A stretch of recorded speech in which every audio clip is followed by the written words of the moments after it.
Thank you.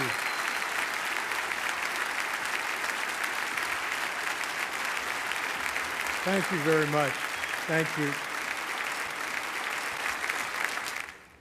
I can't tell you what an honor it is to even be mentioned in the same breath with an Arthur Ashe.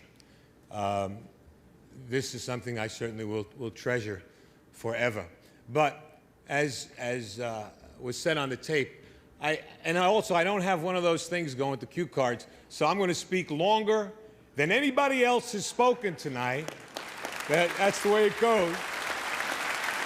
Time is very precious to me. I don't know how much I have left, and I have some things that I would like to say. Hopefully, at the end, I'll have something that will be important to other people too. But I can't help it. Now when I'm fighting cancer, everybody knows that. And people ask me all the time about how you go through your life and how's your day. And nothing has changed for me. As Dick said, I'm a very emotional, passionate man. I can't help it. That's being the son of Rocco and Angelina Valvano. That just comes with the territory, right? We hug, we kiss, we love.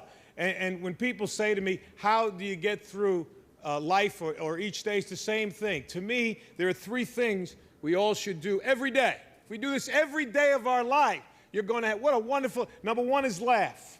You should laugh every day. Number two is think. You should spend some time in thought.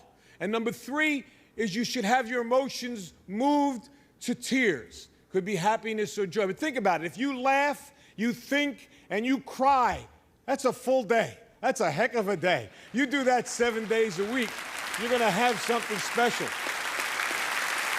And so I can't help. I rode on the plane up today with Mike Krzyzewski, my good friend and a wonderful coach, but people don't realize he's a 10 times better person than he is a coach, and we know he's a great coach. He's meant a lot to me in these last 5 or 6 months of my battle. But when I look at Mike, I think we competed against each other as players. I coached against him for 15 years, and I always have to think about what's important in life is to think, to me, of three things: where you started, where you are, and where you're going to be.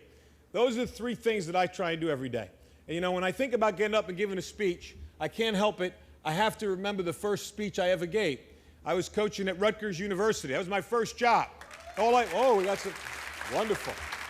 And I was the freshman coach. That's when freshmen played on freshman teams. And I was so fired up about my first job.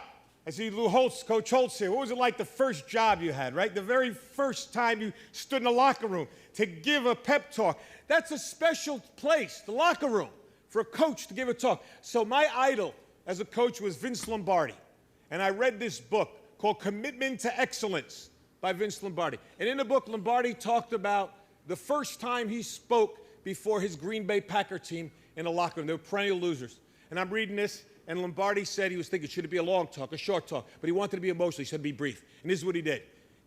Normally you get in a locker room, 25 minutes, a half hour before the team takes the field.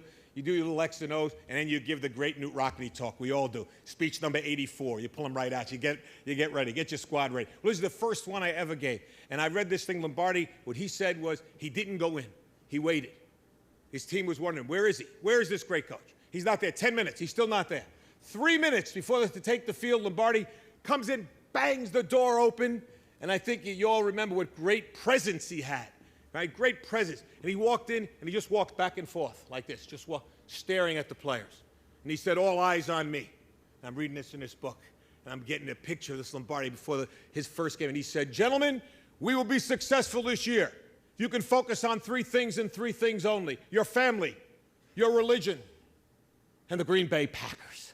And he like that. And the rest of it, they knocked the walls down. The rest was history. I said, that's beautiful. I'm going to do that. Your family, your religion, and Rutgers basketball. That's it. I had it. Listen, I'm 21 years old. The kids I'm coaching are 19, all right? And I'm going to be the greatest coach in the world, the next Lombardi. And I'm ready. And I'm practicing out right beside the locker room. The manager's telling me, you got to go in. Not yet, not yet. Family, religion, Rutgers basketball. All eyes on me. I got it. And now finally he said, 3 minutes. I said, fine. True story. I go to knock the doors open, just like Lombardi. Boom! They didn't open. I almost broke my arm. I was like, it was one that didn't open. Now I'm down. The players are looking. Coach, help the coach up. Help him up. And now I did like Lombardi. I walked back and forth, right? And I was going like that with my arm, get the feeling back in it. And finally I said, gentlemen, all eyes on me. And these kids wanted to play. They're 19. Let's go. I said, gentlemen, we'll be successful this year if you can focus on 3 things and 3 things only. They said, yeah. I said, your family, your religion, and the Green Bay Packers, I told them. I did that. I remember that.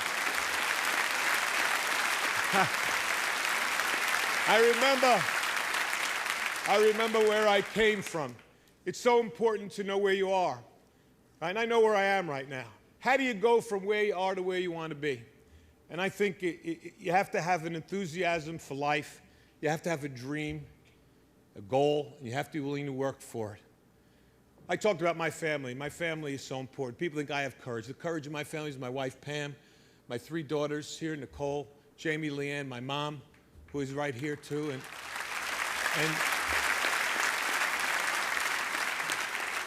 And that screen is flashing up there 30 seconds like I care about that screen right now, huh?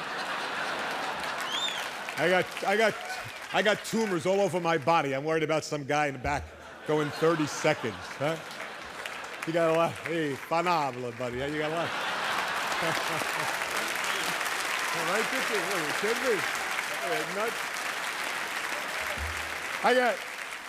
I just got one last thing. I urge all of you, to enjoy your life, the precious moments you have, to spend each day with some laughter and some thought, to get your emotions going, to be enthusiastic every day. And Ralph Waldo Emerson said, nothing great can be accomplished without enthusiasm, to keep your dreams alive in spite of problems, whatever you have, to be able to work hard for your dreams to come true, become a reality. Now I look at where I am now, and I know what I want to do. What I would like to be able to do is to spend whatever time I have left and to give and maybe some hope to others. All right? Arthur Ashe Foundation is a wonderful thing. And AIDS, the amount of money pouring in for AIDS is not enough, but it is significant.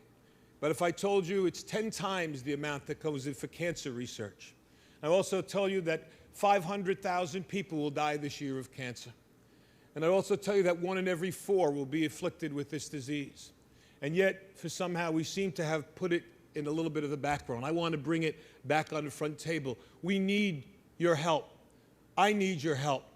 We need money for research. It may not save my life. It may save my children's lives. It may save someone you love.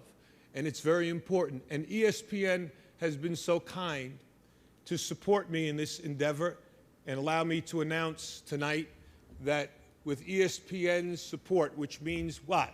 Their money and their dollars, and they're helping me, we are starting the Jimmy V Foundation for Cancer Research.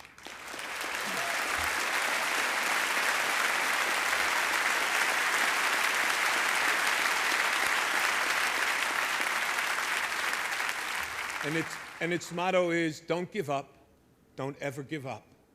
And that's what I'm going to try to do. Every minute that I have left, I will thank God for the day and the moment I have.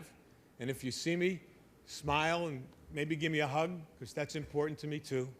But try, if you can, to support, whether it's AIDS or the Cancer Foundation, so that someone else might survive, might prosper, and might actually be cured of this dreaded disease. I can't thank ESPN enough for allowing this to happen, and I'm going to work as hard as I can, for cancer research, and hopefully maybe we'll have some cures and some breakthroughs. And I'd like to think I'm going to fight my brains out to be back here again next year for the Arthur Ashe recipient. I want to give it next year.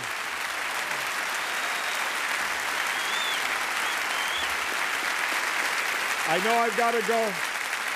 I've got to go, and I've got one last thing. I've said it before, and I'm going to say it again. Cancer can take away all my physical abilities. It cannot touch my mind, it cannot touch my heart, and it cannot touch my soul. And those 3 things are going to carry on forever. I thank you, and God bless you all.